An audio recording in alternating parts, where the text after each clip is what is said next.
senador Randolfo Rodrigues. Me ouve agora? Agora sim, senador. Bom início de noite para o senhor. Agora sim. Fique à Boa vontade. tarde, boa noite, Felipe, Sakamoto, Diego. Satisfação de estar mais uma vez no All News. Felipe, quer fazer? Senador, para ser mais breve, CPI indiciou 61, 8 generais ao almirante Garnier, que foi comandante da Marinha. O senhor acha qual vai ser o alcance da investigação que está ocorrendo no STF pela Polícia Federal e qual o senhor acha que até onde vai chegar e até onde deveria chegar? Qual que deve ser o ápice que ela deve atingir? Felipe, o alcance tem que ser amplo e restrito. Todos aqueles que executaram, planejaram e arquitetaram a tentativa de golpe de 8 de janeiro, sejam civis, sejam militares, tenham patentes, não tenham patentes, todos devem ser responsabilizados. Tem o relatório da Comissão Parlamentar Mista de Inquérito do âmbito do Congresso Nacional e, junto com o relatório da CPMI, tem a investigação que está em curso no Supremo Tribunal Federal, que ainda hoje teve mais uma etapa desta investigação, mais uma etapa da Operação Lesa Pátria. É necessário que todos os responsáveis sejam punidos, porque isso tem que debelar, em definitivo, qualquer tentativa nova de que um outro 8 de janeiro venha a acontecer. O 8 de janeiro não foi um evento à toa. O 8 de janeiro foi o desencadear de uma estratégia golpista que foi arquitetada pelo ex-presidente da República desde a posse que ele teve em 1º de janeiro de 2019. Então, durante 4 anos, no exercício do governo, ele atentou contra a democracia, ele insuflou seus apoiadores para o golpe de Estado. Por isso, eu considero importante que se diga, que se deixe bem claro as responsabilidades do que aconteceu no dia 8 de janeiro. O esclarecimento de Sakamoto agora tem inclusive, significado diagnóstico. Eu quero, inclusive, parabenizar o UOL, porque não existe dois lados quando está em debate a democracia brasileira. Quem atentou contra a democracia brasileira teve nome e sobrenome. Foram militantes insuflados por uma agenda de ataque às instituições brasileiras. O 8 de janeiro foi pensado, elaborado, construído ao longo do tempo. Então, por isso, eu estou convencido e estou muito confiante nas investigações, no curso de investigações, que todos, sejam quem for, devem e serão responsabilizados pelo que aconteceu ao humano. Senador, boa tarde. Obrigado pela presença aqui no All News. Um bom 2024 para você.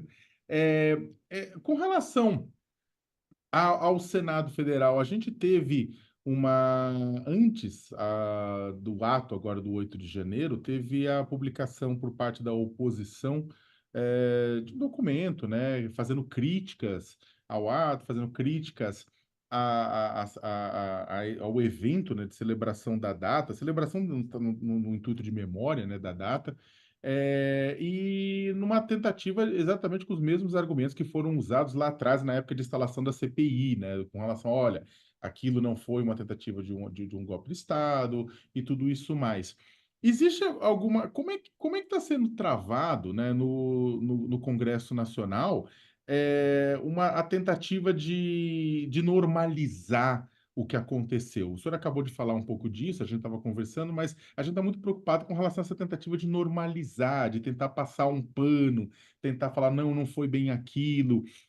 E a gente vê a pesquisa Quest mudando, né? O número de pessoas que acreditam que Bolsonaro não teve influência vai subindo, né? Com relação a isso. O senhor acha que, no final das contas, né, o Congresso pode ter um papel fundamental, a oposição no Congresso, na Câmara e no Senado, nesse processo de revisionismo? Então, esse manifesto que você cita, Sakamoto, é colocar em texto um outro 8 de janeiro. Porque negar os fatos do 8 de janeiro é manter o atentado à democracia. A oposição poderia, a essa altura, ter um comportamento que poderia contribuir muito com a democracia brasileira. Não é feio fazer autocrítica. E não é feio, veja, eu quero aqui chamar a atenção Tem um texto que vi, tem os mesmos autores de Como as Democracias Morrem, publicaram recentemente um novo livro, né, o Levitsky, e o outro autor publicaram um novo livro que diz Como Salvar a Democracia. Nesse livro, eles fazem a referência a um cientista político espanhol que trata os políticos em dois grupos. Trata os grupos dos políticos que são os democratas leais e os democratas desleais. No primeiro grupo, ele coloca aqueles que, mesmo tendo uma posição política, partidária, de algum que atentou contra a democracia, condena aquele que atenta à democracia, inclusive afasta do poder e do jogo político. No segundo grupo, colocam aqueles que tentam se adequar ao líder populista que atenta contra a democracia. É essa divisão que está. A oposição no Brasil tem que definir se são democratas leais ou se são democratas desleais. Não convive na mesma expressão ser tolerante com o golpismo no dia 8 de janeiro, tentar negá-lo. Os fatos do dia 8 de janeiro não vão se apagar do dia para a noite. O dia 8 de janeiro não vai desaparecer da memória nacional. As imagens do que aconteceu no dia 8 de janeiro continuam presentes. Não eram pessoas... Quem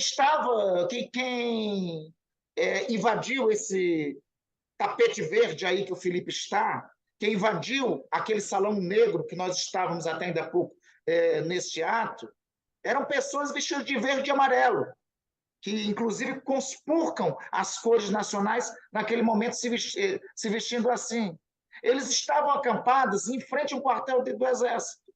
Estavam acampados lá, incentivados pelo ex-presidente da República, incentivados pela cúpula do movimento bolsonarista.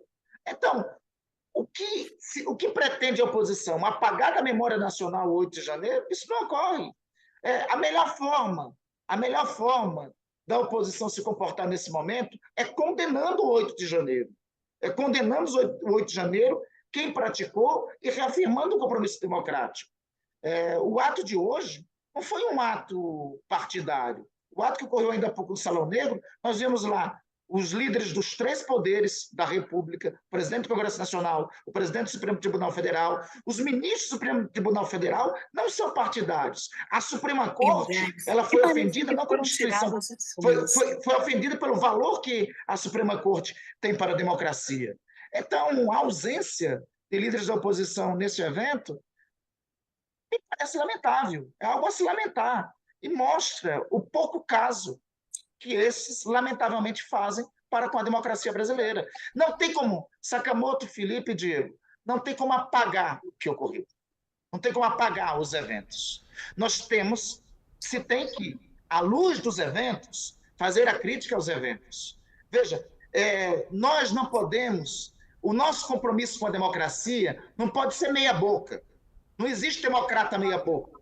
Não existe democrata que ameaça a democracia, e existe a direita e a esquerda. E democrata leal condena a ameaça à democracia, seja a direita, seja a esquerda. Democrata leal tem lealdade às instituições da democracia. Então, eu acho que esse é o momento para nós colocarmos à prova, e à história nacional, o que são, de fato, os democratas leais. E, além de civis, também militares, né, senador, que até agora não foram responsabilizados, aqueles de alta patente, generais.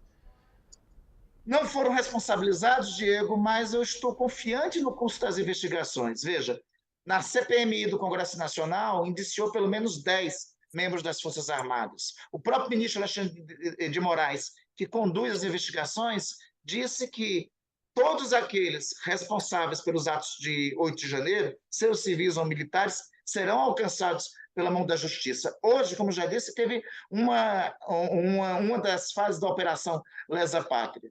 Então, as investigações estão ocorrendo e eu estou confiante que os responsáveis serão punidos, assegurando a eles, obviamente, Diego, aquilo que eles queriam tirar de nós.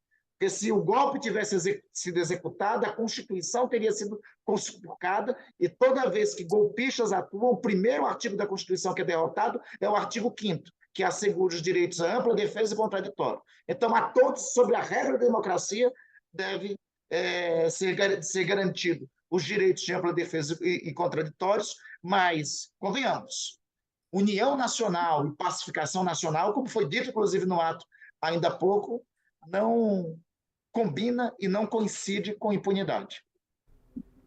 Senador, a gente não pode negar ou não pode esquecer que as redes sociais foram muito protagonistas desse movimento golpista, tanto para espalhar propaganda, como até arrecadação de fundos. Eu tive no acampamento várias vezes e havia transmissão pelo YouTube, pelo Instagram, de vaquinha para pagar a caixa de som, vaquinha para comida, pedido de doações, e sempre havia.